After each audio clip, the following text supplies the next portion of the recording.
Meditations by Marcus Aurelius, Book 10, Part 2. My mind, what is it? What I'm making of it? What I'm using it for?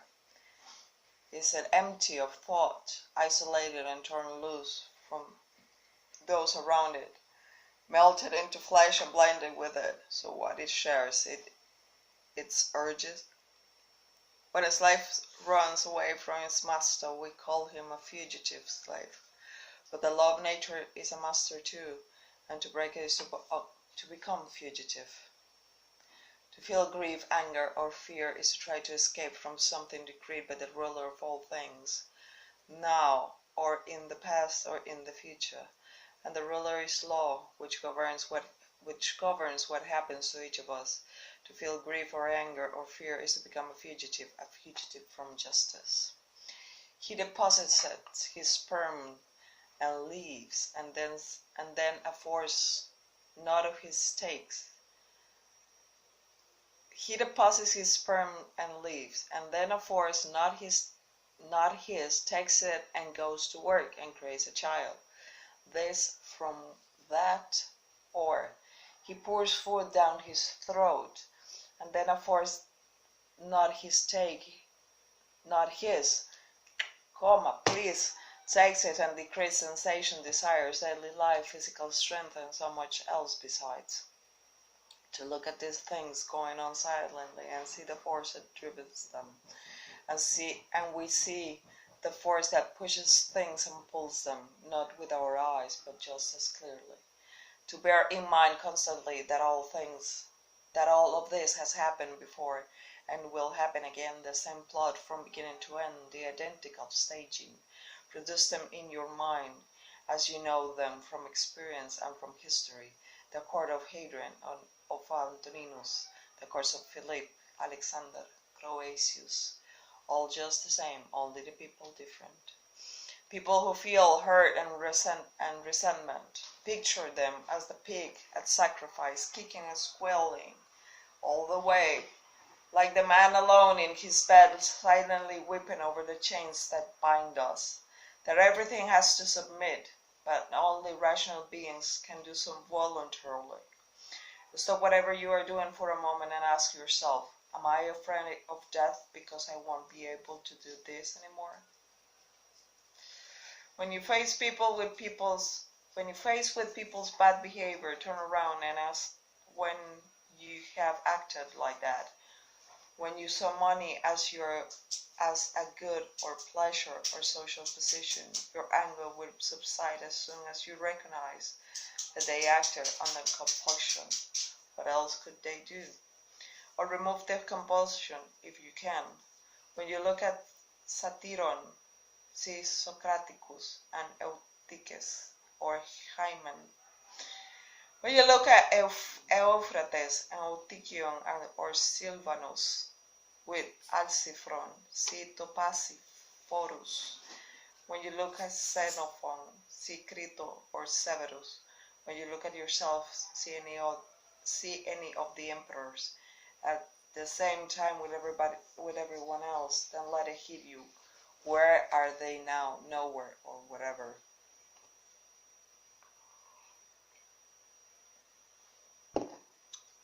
That way you'll see human life for what it is, smoke, nothing, especially when you recall that when things alter, they cease to exist all endless years to come.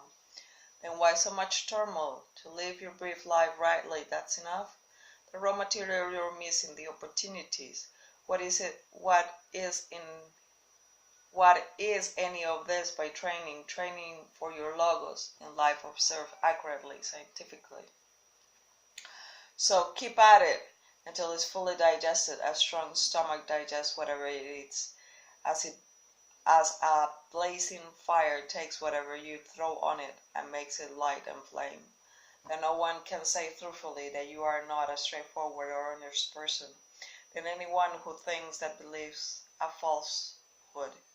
The responsibility is all yours. No one can stop you from being honest or straightforward. Simply resolve not to go on living if you aren't. You will be contrary to the logos. Given the material we're made of, What's the sanest thing that we can do or say? Whatever it might be, you can do or say it. Don't pretend that it's nothing.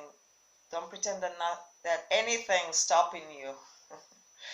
You'll never stop complaining until you feel the same pleasure that the hedonist gets from self-indulgence. Only from doing what's proper to human beings as far as circumstances, inherent or fortuitous, allow.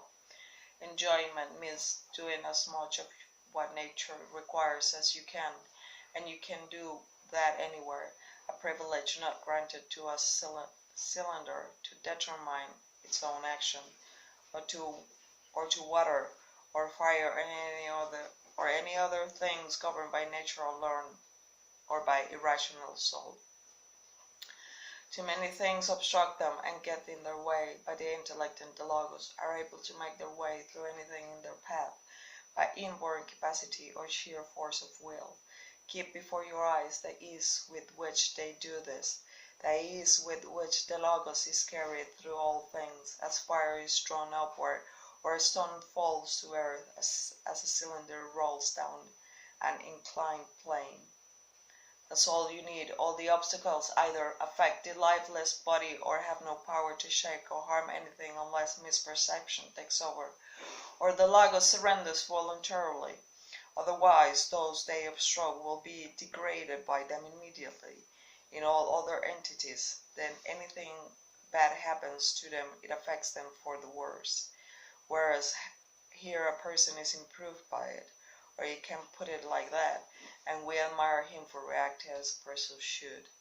And keep in mind that nothing can harm one's nature's citizens except what harms the city he belongs to, and nothing harms the city except what harms his law, and there is no so-called misfortune that can do that. So long as the law is safe, so is the city and the citizens.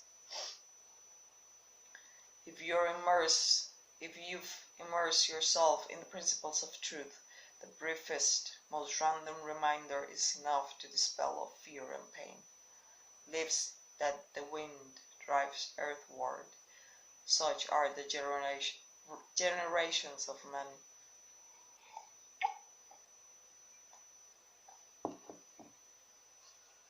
Your children leaves applauding loyalty and heaping praise upon you, or turning around and calling down curses, sneering and mocking from a safe distance.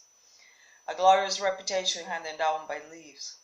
All of these spring up in springtime, and in the wind blows them away, and the tree puts forth others to replace them. None of us have much time, and yet you ask as if things were eternal, the way you fear and long for them, before long darkness, and whoever purges you mourn in their turn. A healthy pair of eyes should see everything that can be seen and not say no to bright, which is a symptom of ophthalmia. A healthy sense of hearing or smell should be prepared for any sound or scent. A healthy stomach should have the same reaction to all foods as a meal to what it grieves. As so too a healthy mind should be prepared for anything. The one that keeps saying, "Are my children so right?" or "Everyone must approve of me," is like eyes that can only stand pale colors, or teeth that can only handle only mush. It doesn't matter how good a life you've led. There'll still be people standing around the bed who will welcome the sad event. Even with the intelligent and good, won't there be someone thinking finally to be thought with that old school teacher? Even though he never said anything, you could always feel him judging you. And as for a good man, how many traits do you have that will make a lot of people glad to be rid of you? Remember that when the time comes, you'll be less reluctant to live if you can tell yourself, "This is the sort of life I'm living." Even the people around me that once spent so much time fighting for, praying over, caring about, even they want me gone, in hopes that it will make their own lives easier. How could anyone stand a longer stay here? And yet, don't live angry with them. Be true to whom you are, carrying sympathetic hand. Not as you were being turned away from life, but the way it is when someone dies peacefully, how the soul is released from the body. That's how you should leave them.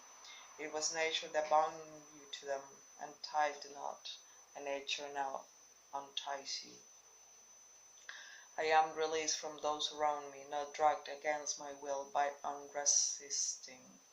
There are things that nature demands, and this is one of them. Learn to ask of all actions, why are they doing that? Starting with your own. Remember that what pulls the strings is within, hidden from us, is speech, is life, is the person.